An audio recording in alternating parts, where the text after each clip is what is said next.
Alors, je tiens à me dire que je ne me suis accordé aucun temps limite.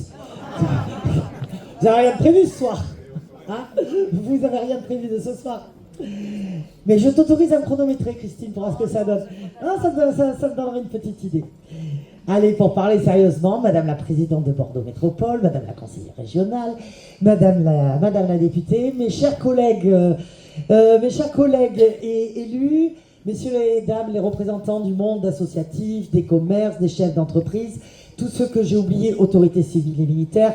Bref, chers Blanquefortaises et chers Blanquefortais, ça y est, c'est mois de janvier, c'est la tradition, la cérémonie des vœux.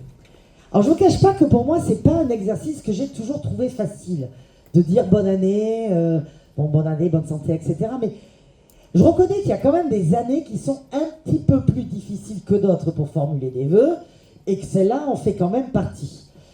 Alors, c'est vrai que dans le contexte international, c'est un peu compliqué. Moi, j'avoue que je suis très très inquiète d'un Donald Trump, président effectif des États-Unis, accompagné du milliardaire plus milliardaire que lui, que moi j'assimile pas mal quand même à un méchant de James Bond. Je sais pas si vous voyez, je trouve qu'il y a quand même des similitudes.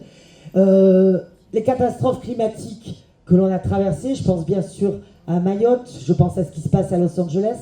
Savoir que l'année 2024 a été l'année la plus chaude depuis que les températures ont été enregistrées, ce fameux 1,5 degré, ça y est, on y est, on en a parlé, mais cette fois-ci on y est. Ces guerres persistantes auxquelles il ne faudrait pas s'habituer, l'Ukraine, Gaza. Alors juste avant de venir, j'ai entendu qu'il y aurait peut-être un espoir avec peut-être un accord signé. Alors j'avoue que j'en connais pas tous les contours, mais je me suis dit tiens, mais c'est peut-être un petit point positif, parce que franchement, on sait que Gaza est dans un état absolument pitoyable. Et puis bien sûr, il y a cette question de contexte national. Alors chaque année, j'aime bien trouver un mot clé pour désigner l'année. Alors le mot clé que j'ai trouvé cette année, c'est incertitude. Voilà, comme ça c'est assez global pour que ça aille un petit peu partout. L'absence de budget national, alors peut-être que vous, ça ne change pas votre quotidien, je vous le souhaite en tout cas. En termes de collectivité, on ne rigole pas tous les jours. Et puis de toute façon, aussi toutes les difficultés économiques pour nombre d'entreprises qui sont bien représentées ici ce soir, et pour les uns et les autres, des fins de mois qui sont toujours, voire plus, difficiles à boucler. Alors c'est vrai que dans cet ensemble peu réjouissant, les collectivités, mais nous on se retrouve en ligne de mire et en difficulté croissante pour pouvoir établir un budget. Et ces derniers mois, on a été pas mal pointés du doigt, alors que nous sommes des institutions responsables. Et qu'en aucun cas, vous le savez, on l'a répété plusieurs fois, nous ne sommes comptables du déficit public. Au contraire, on participe à l'investissement. Alors parfois, on s'endette pour le faire. Blanquefort, on a de la chance, on a 0 dette. Et on finira le mandat avec 0 dette. Mais on continue bien évidemment à investir. Pour autant, même une ville comme Blanquefort sera touchée. Alors avec des incertitudes, on a compris que c'était le maître mot, et bien évidemment, on râle avec l'ensemble des maires. Alors, je pourrais toujours vous dire que les élus, ça râle tout le temps, les maires en particulier. Je voudrais juste prendre un exemple. Je ne vais pas trop vous casser les pieds avec le budget promis, mais je voudrais juste prendre un exemple pour que vous compreniez pourquoi on râle, parce qu'on a quand même de vraies raisons de râler. Il y a une cotisation, il y a une caisse de retraite pour les employés communaux, et les mairies y participent, bien évidemment, en tant qu'employeurs. Et la grosse musique que nous avons entendue, c'est qu'il fallait augmenter les cotisations des employeurs de façon importante. Pour vous donner une idée, alors c'est plus sur 3 ans, maintenant ça serait sur 4 ans, si on tient effectivement ces nouveaux éléments. Pour Blanquefort, par rapport à aujourd'hui, sur le cumul des 4 ans, ça fait 1,8 million. Alors vous allez me dire, 1,8 million, ça fait quoi? Je vais le considérer en nombre d'agents, les agents qui travaillent dans les écoles. Ça fait 60 agents. C'est comme si, pendant la durée des 4 ans, j'engageais 60 agents fantômes. Fantômes, forcément, ils ne travailleraient pas dans les écoles. Par contre, que bien évidemment, ça va peser très largement sur le budget de la ville. Voilà, c'est pour ça que parfois on râle. Alors que par ailleurs, on fait des choix, tous, au quotidien, qui sont parfois des choix difficiles. Je voudrais vous en parler d'un, et honnêtement, ça n'a pas de rapport avec le contexte dont je viens de dire, parce que la décision, elle a été prise avant. Il y a 1 an, j'étais ici, et je vous ai annoncé la pose de la première pierre du pôle petite enfance. Vous n'avez rien vu. Ben, c'est normal. Parce qu'il n'y a pas eu de pose de première pierre. Parce qu'il n'y aura pas de pôle petite enfance. Il ne sera pas construit. Il ne sera pas construit, pourquoi? Pour 2 raisons. Alors la première et la plus grosse, c'est le prix. Bon, je ne parle pas budget, mais je vais quand même parler un peu d'argent. C'est le prix. Quand on a lancé le projet, on était sur 2,8 millions. Quand on arrive aux annonces aux entreprises, on est à 5,5 millions. Tu me connais, Christine? T'imagines comment j'ai réagi? Oups. C'est l'argent public, ça commence à poser quand même un grave problème. On essaie de réduire, mais si on réduit, ça signifie que la qualité énergétique du bâtiment s'écroule. Et ça fait quand même une somme très très très importante, on aurait été à 4,5 millions. Et une somme très importante pour un bâtiment qui n'aurait pas été au top, ça c'est totalement impossible. Donc on a décidé d'y renoncer. Alors bien sûr, on a réfléchi. On avait 3 raisons pour construire ce pôle. Et est-ce qu'on arrive à les mettre en place, ces 3 raisons? La première raison, c'était revoir le multi-accueil et la crèche municipale. Ça, c'est fait. On a fait le projet de service. La deuxième raison, c'était augmenter le nombre de places. Ok, on va s'adapter à la démographie blanquefortaise selon les besoins. Et la troisième raison, qui était impérieuse, c'était reloger la crèche associative des Poussins, qui est aujourd'hui à Terrefort, dans une maison de lotissement, et ça ne correspond plus, depuis un petit moment, il faut être honnête, ça ne correspond plus aux normes. Et donc, ça c'est plus urgent. C'est ce à quoi on va vraiment s'atteler en 2025 pour que la crèche des Poussins puisse rester à Cachac et qu'on puisse créer une nouvelle réalisation pour que la crèche des Poussins puisse exister dans un environnement davantage normé. Alors je ne vous cache pas que ça a été un renoncement douloureux. Mais choisir, c'est savoir aussi renoncer. Et finalement, j'ai envie de dire, c'est aussi un exemple de la responsabilité des collectivités, comme quoi c'est pas toujours la peine de nous taper dessus. Choisir, c'est aussi établir des priorités et réaffirmer ses valeurs, surtout quand l'atmosphère générale est fortement teintée de marasme. Et pour développer Blanquefort, nos priorités n'ont jamais varié. C'est la place du citoyen au centre de la cité, c'est valoriser le cadre de vie auquel nous sommes attachés, et c'est renforcer la solidarité. Vous vous doutez bien que ce sont les 3 thèmes que je vais développer ce soir. Alors, c'est sûr, impliquer les citoyens, à Blanquefort, il y a une particularité, Pascal le disait, c'est notre ADN. C'est ce qui fait qu'on est toujours occupé, et croyez-moi, on est toujours occupé à Blanquefort, je sais de quoi je parle. C'est bien évidemment le monde associatif. Alors, je voudrais particulièrement les saluer, rendre hommage aux bénévoles. Ils sont toujours sollicités, ils sont souvent à portée d'engueulade. Oh, si vous savez comme je vous comprends. Vraiment, hein, j'ai de l'empathie sur ce coup-là. Plus sérieusement, il est évident que la création de la BCS a permis de renforcer l'accompagnement des associations à un moment où elles ont encore davantage besoin de s'adapter. Et elles s'adaptent bien. Rien que dans cette salle, en un an, il y a 140 événements associatifs. Quand on sait qu'une année, ça fait 52 ans et qu'il n'y a pas des événements associatifs... Là, le temps, qu'est-ce que vous voulez, le temps 52 semaines, ça sera déjà pas mal. Je vous ai dit que les vœux, c'était compliqué. Et que les événements, ça ne se passe pas qu'ici, on voit le dynamisme associatif de la ville.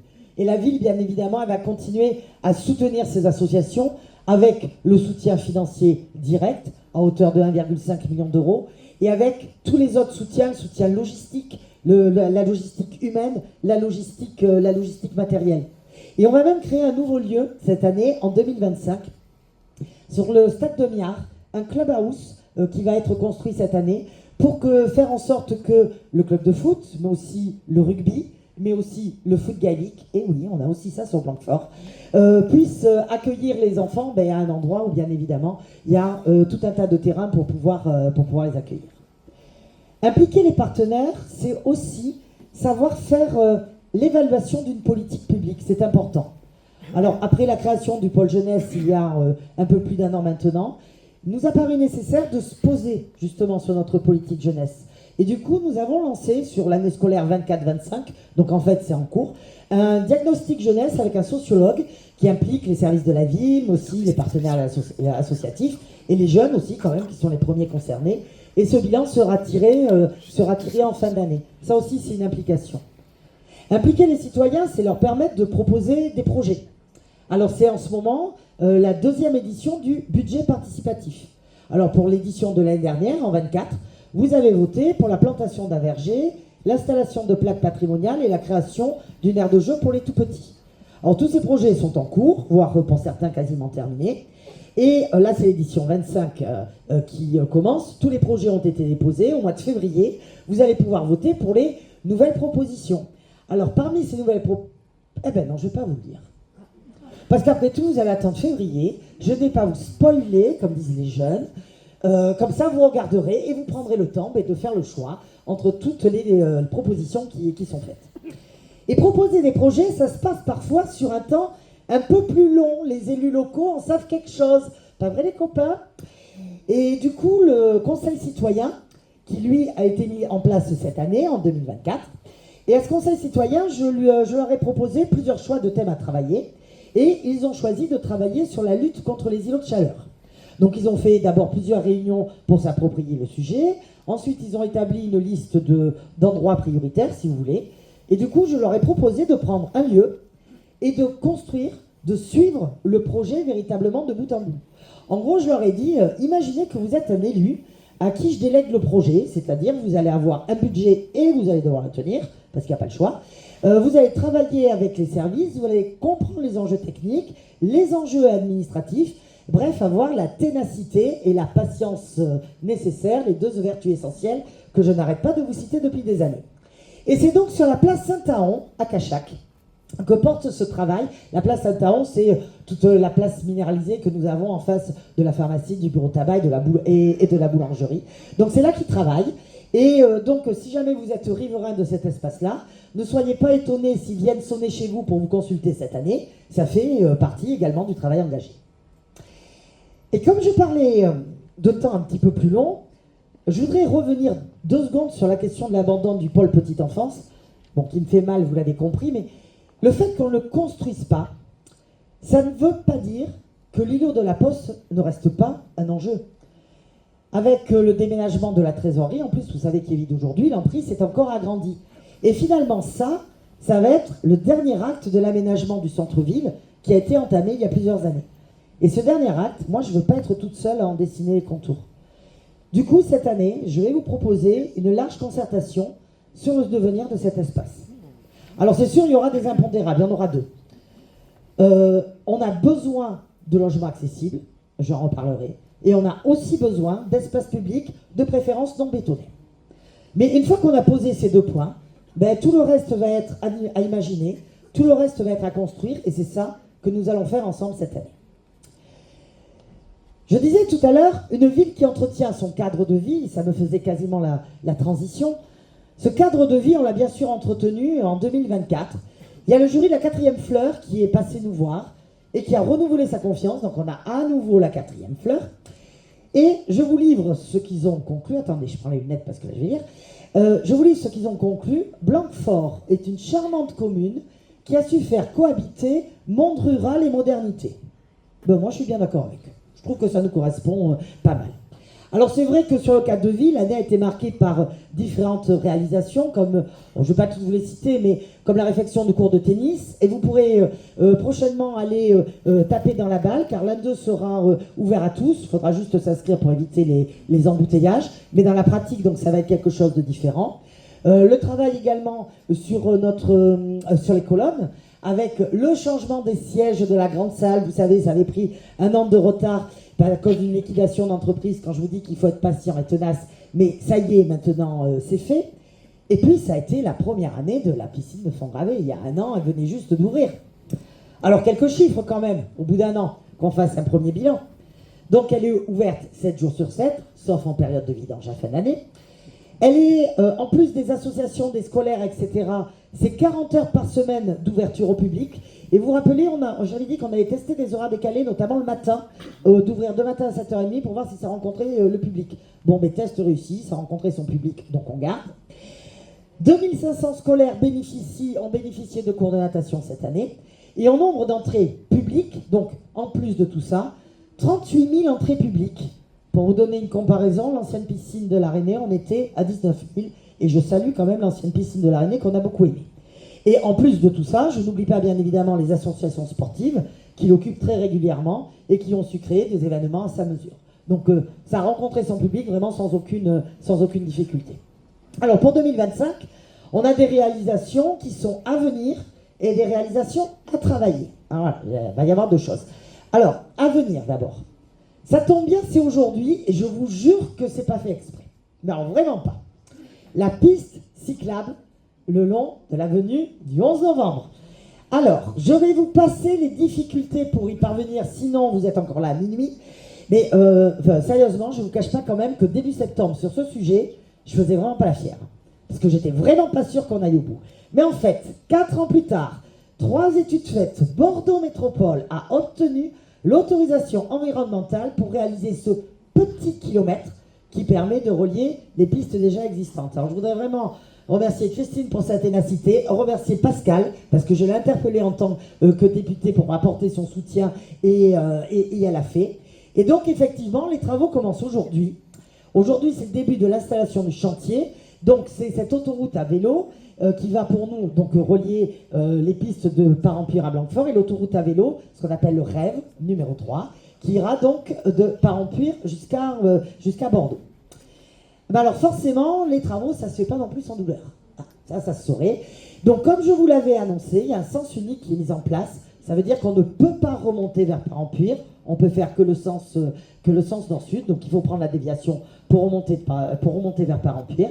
Et ce sens unique, il est mis en place pour une durée de 6 mois. Alors oui, ça va être rude. Mais d'un autre côté, on l'attendait depuis si longtemps, cette piste cyclable. D'un autre côté. À venir aussi, cette année, la réfection du skatepark, qui répond à une double demande, s'occuper du street et des courbes.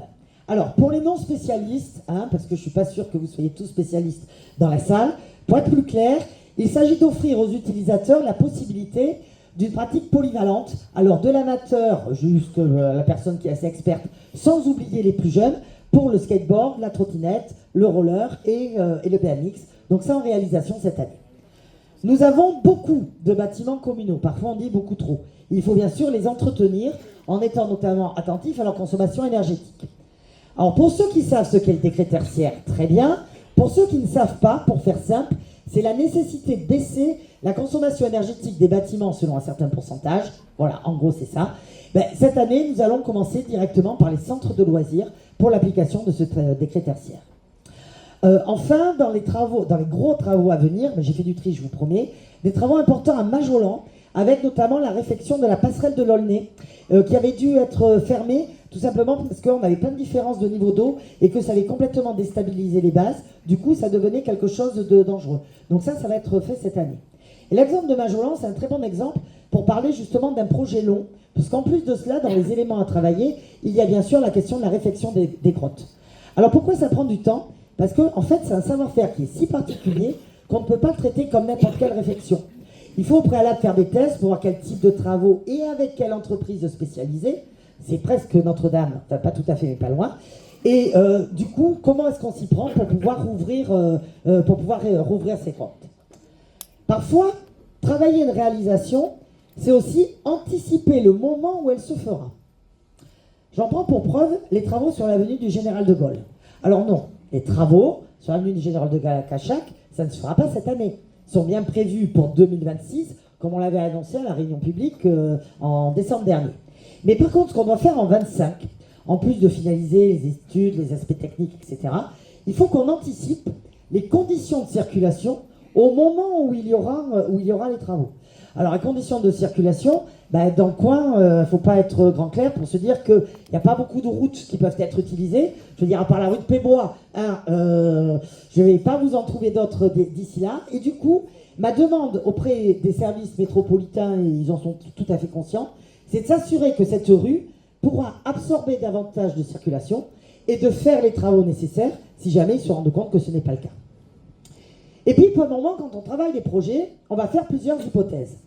Et puis, on essaie de choisir, bien évidemment, la plus convaincante. C'est ce que nous avons fait pour le futur groupe scolaire de Cachac. Notre idée de départ, c'était plutôt de démolir pour rebâtir, pour faire simple. Et donc, nous avons étudié cette possibilité et on l'a pas prise pour 2 raisons. D'abord, le prix. Oui, je sais, je parle encore d'argent, mais il faut bien parler un peu. D'abord, le prix et le fait que, finalement, les bâtiments existants ne sont pas aussi énergivores que ce qu'on croyait au départ. Et donc, on peut les réhabiliter. On a donc pu imaginer un nouveau projet qui répond aux demandes effectuées lors de la concertation, bien évidemment, sans oublier la création d'une salle polyvalente, je vous en avais parlé plusieurs fois, mais qui préserve du coup davantage de bâti que prévu, ce qui est d'ailleurs plus sobre et plus vertueux pour l'environnement de façon générale. Alors, la bonne nouvelle, parce que j'ai quand même quelques bonnes nouvelles. La bonne nouvelle, c'est que ça y est, on a présenté le projet au comité de pilotage l'année dernière, et que là, maintenant, nous allons lancer la procédure pour recruter le maître d'œuvre. Le maître d'œuvre du futur groupe scolaire de Cachac sera donc connu cette année. Cette restructuration est donc enclenchée à partir de 2025. Quand on parle de cadre de vie, je voudrais également dire que c'est aussi le lieu où l'on travaille et que c'est également nos emplois.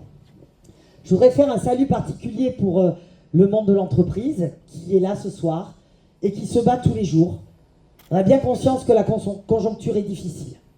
Et pourtant, ils savent innover. On a eu des choses ces derniers mois. L'implantation d'HDF, mais aussi des TPE dans la zone artisanale qui a été inaugurée en 2024, ou encore la création de tiers-lieux sur la commune qui savent répondre à d'autres besoins. Donc oui, il y a des innovations. Et on aura encore des nouveautés en 2025. Je veux parler, pour n'en citer que 3, que l'implantation de l'AMSO, menuiserie industrielle, avec 35 emplois, CMP Composite, avec ses 60 emplois, ou encore Alteroc. Je voudrais aussi citer le très bon partenariat que nous avons avec Extom, qui a signé une promesse de vente avec Ford et qui doit déposer son permis d'aménager au premier trimestre de cette année et avec lequel on travaille en partenariat. On était encore en réunion ce matin. Et pourtant, nous savons bien qu'il y a quelques entreprises qui souffrent encore des lendemains de la crise sanitaire, ne serait-ce que parce qu'il y a des remboursements effectués, qui souffrent de charges fixes qui augmentent, comme le coût de l'énergie et des matériaux qui les impactent, qui souffrent parfois d'une réglementation, certes nécessaire, mais parfois implacable, et qui peut retarder quelques projets. Il faudra être attentif à ça. Je voudrais aussi relayer l'inquiétude, que je trouve légitime, des représentants du personnel de Mutares. Parce que ça peine un petit peu à trouver de nouveaux projets, dans la conjoncture actuelle on peut le comprendre, et ce malgré le savoir-faire de ces employés qui sont capables de répondre à une diversification. Donc pour tous ceux qui soutiennent au quotidien le monde de l'entreprise, les projets ZIRI, etc., un très très grand merci. D'autant plus qu'il y a des gens qui osent se lancer. Alors j'ai le grand plaisir de vous annoncer l'ouverture prochaine, enfin vous l'avez tous vu quand vous êtes allés au centre-ville. Allez, faites comme si vous ne le saviez pas. L'ouverture prochaine d'une librairie au centre-ville. Ah ben voilà, voilà. C'est bien de faire comme si vous ne le saviez pas. Alors, comment ça s'est passé? La ville est propriétaire de 2 locaux commerciaux qui sont contigus. Et là, nous venons de terminer des travaux de ces 2 locaux commerciaux. On en a fait plus qu'un. On les a reliés entre eux. C'est ça que vous avez vu. Notre futur locataire, qui est une dame, qui est blanquefortaise, je vous dis plein de choses, va prendre possession des lieux dans quelques jours, va faire son aménagement intérieur et elle va pouvoir ouvrir dans pas longtemps. Je sais que c'est quelque chose qui est très attendu et personnellement je suis certaine que ça va aider à la dynamisation du centre-ville, mais je compte sur vous bien évidemment. On aime nos commerces de proximité, mais si on les aime, ça veut dire qu'on y va, hein. Les aimer de loin c'est sympa, mais ça aide pas trop. Ça fait partie aussi de l'aspect solidaire et qui sera donc mon dernier point. C'est certainement dans ces moments difficiles dont on parlait qu'on apprécie le plus la créativité. J'ai une copine qui dit quand on n'a pas d'argent il faut être créatif, c'est pas faux. Et qu'on apprécie aussi cette solidarité. Être solidaire, c'est s'adresser à tous les moments de la vie et à toutes les personnes. Être solidaire, c'est d'abord ne jamais mettre la culture entre parenthèses, même quand ça va mal financièrement. C'est pourquoi nous avons instauré la gratuité de la médiathèque depuis septembre dernier. C'est aussi pourquoi nous avons mis en place l'orchestre à l'école. Ça se passe à l'école du bourg. Violon, percussion, harpe. Ce sont des instruments maintenant que possèdent les enfants à l'école. Ils peuvent effectivement les ramener chez eux. Ils ont des cours. Ils ont déjà commencé à se produire. Et vous aurez plusieurs occasions cette année de les voir se produire. L'orchestre à l'école, c'est vraiment apporter des instruments de musique directement là où on peut les utiliser. Être solidaire, c'est aussi prendre à bras le corps la question du logement. Alors c'est clair. On n'est jamais content, vous me le dites tous, j'ai l'habitude. On n'est jamais content quand on construit à côté de chez soi. Et bien en revanche, même quand on construit à côté de chez soi et qu'on n'est pas content, on vient toujours nous voir parce qu'on est à la recherche d'un logement pour son enfant, pour son parent, pour quelqu'un d'autre. On va être très clair. On a besoin de logement, c'est une évidence. mais de logements qui sont à des prix accessibles et dans un environnement agréable. Ces deux éléments, c'est vraiment ces objectifs que gardent en tête les services, les élus. Je voudrais saluer véritablement leur travail, car je peux vous assurer que ce n'est pas toujours facile, surtout quand on est sur des terrains privés, qui par définition ne sont pas publics, puisque ce sont des terrains privés. Alors c'est vrai que nous privilégions le logement social, parce qu'il concerne 70% de la population française, donc blanquefortaise, et il y a des futurs projets sur l'ancienne piscine de l'Arénée, par exemple, sur Cambon, ou encore au centre-ville, et c'est des choses qui répondent à ces attentes. Alors il ne s'agit pas de faire du nombre pour du nombre, je vais juste vous donner un exemple. Au centre-ville, en départ, on nous avait proposé 200 logements. À l'arrivée, on en est à 58. Donc vous voyez qu'on ne cherche pas à faire du nombre pour du nombre, mais il faut absolument répondre aux besoins des habitants. Et le CCAS le sait, lui qui reçoit beaucoup de demandes de logement que nous avons du mal à fournir. Et parfois dans la vie, même quand on a un travail, même quand on est salarié, mais on a des accidents, des ruptures qui font qu'on a un risque de se retrouver finalement très vite à la rue. On a l'impression que c'est toujours pour les autres. Mais ça peut effectivement nous arriver, et je vais être honnête, à n'importe quel âge. C'est pas que les jeunes qui sont concernés. Et ce bascule dans la rue, c'est le pire, parce que y rentrer c'est facile, en sortir c'est beaucoup plus compliqué. Il faut l'éviter à tout prix. C'est pourquoi, en plus du logement de transition pour les hommes qui existe depuis maintenant plus de 2 ans, le CCAS a ouvert, il y a quelques mois, un autre logement de transition pour les femmes. Ce sont donc pour des personnes, il s'agit de mettre à l'abri, si vous voulez, des personnes qui sont en rupture d'hébergement et qu'on ne veut absolument pas qui basculent à la rue. Donc ce sont des gens qui vont vivre en colocation, en attendant qu'on leur trouve un logement pérenne. Et je peux vous dire qu'à chaque fois qu'on a ouvert ces 2 logements-là, et je ne parle pas des logements d'urgence, les chambres ont immédiatement trouvé des habitants, des occupants. Et oui, je parle bien de Blanquefort. Être solidaire, c'est aussi prendre en considération les besoins de nos aînés. Alors le pôle senior déploie tout un tas de dispositifs pour informer, aider et soutenir, notamment à domicile. Mais parfois, le logement devient un vrai problème. Alors j'ai 2 annonces à faire, une qui n'est pas une annonce parce que vous la connaissez, et l'autre, peut-être que vous ne le savez pas. Alors je vais commencer par celle que vous connaissez. Oui, ouverture de la résidence autonomie Simone Veil cet été. On a eu quelques retards liés à des questions électriques, ça arrive de temps en temps, dans la construction, et le déménagement va donc pouvoir se faire cette année, déménagement des personnes de Corbeil, et puis accueillir bien évidemment les nouveaux résidents, puisqu'il y aura 75 logements pour 80 personnes. Alors pour ceux qui ne sont pas concernés, ils vont me dire que ce n'est pas un grand changement. Pour ces personnes-là, oui, ça va être un grand changement. Je ne vous cache pas une surcharge financière conséquente pour la commune, notamment pour maintenir des loyers très, très, très accessibles. Mais vu le nombre de candidatures que nous avons reçues avec Madame Lacossade, il est évident que le besoin est réel. Donc là, on pourra effectivement aller sur une inauguration.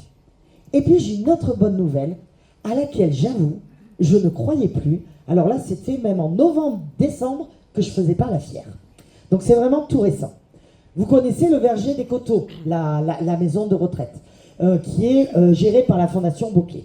Et ça fait un moment maintenant qu'on travaille avec la Fondation, qui a le projet d'en construire une autre en remplacement de l'existante, juste à côté.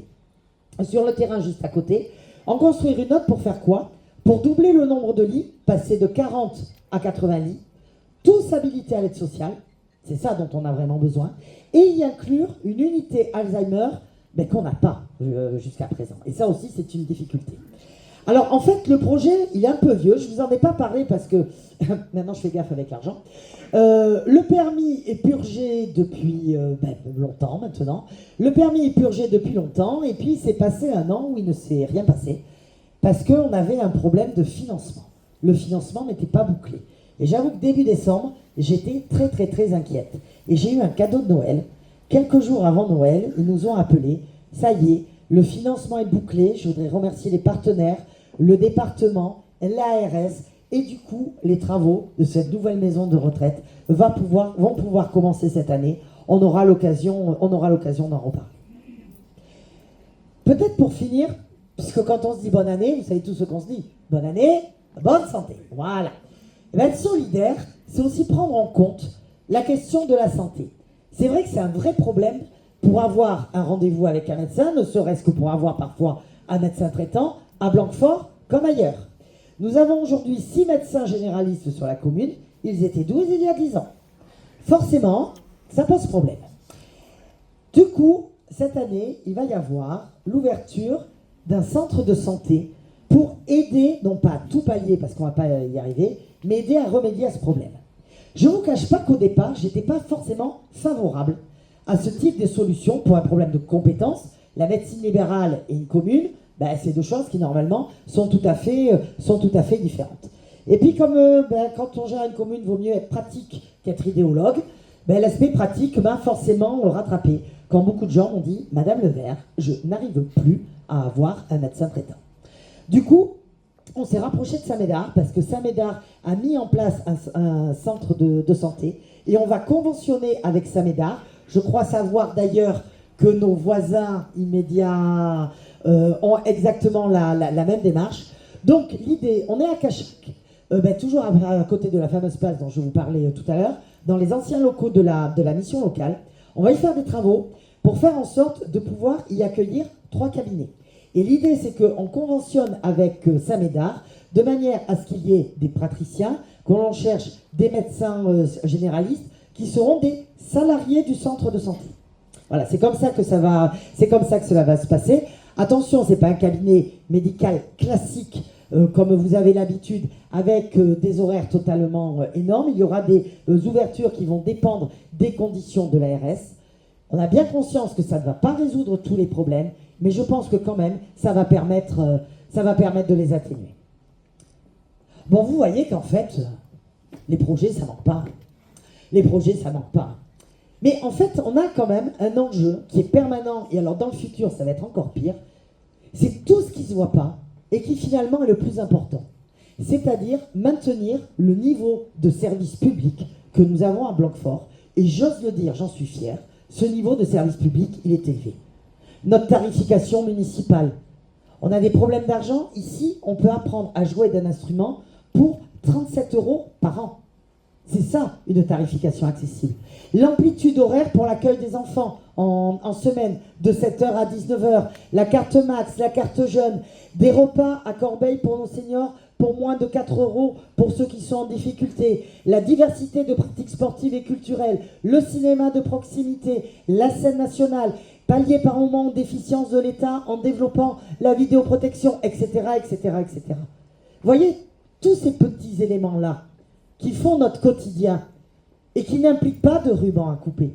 Parce que le quotidien d'un maire, c'est pas de couper des rubans, mais c'est de maintenir ce qui fait le cœur d'une commune. Et j'ai le plaisir de vous le dire, on pourra encore le maintenir cette année, sans augmenter les impôts et sans baisser les subventions aux associations.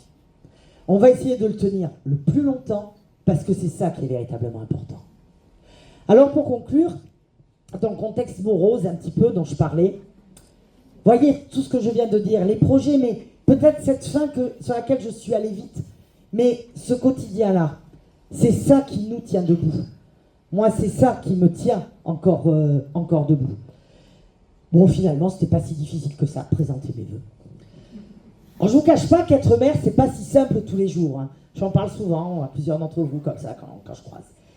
Mais j'avoue qu'à Blanquefort, même si là aussi c'est pas simple tous les jours, on a quand même la chance d'avoir une qualité, et je voudrais qu'on la garde, cette qualité.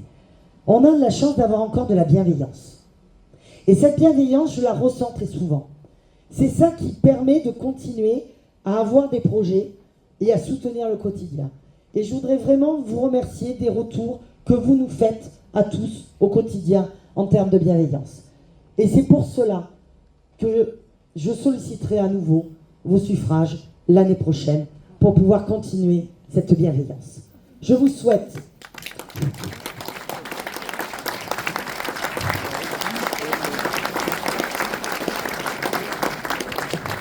promis, j'ai plus qu'une phrase. Je vous souhaite à tous une très belle année blanquefortaise sous le signe de la bienveillance. Tant qu'à faire.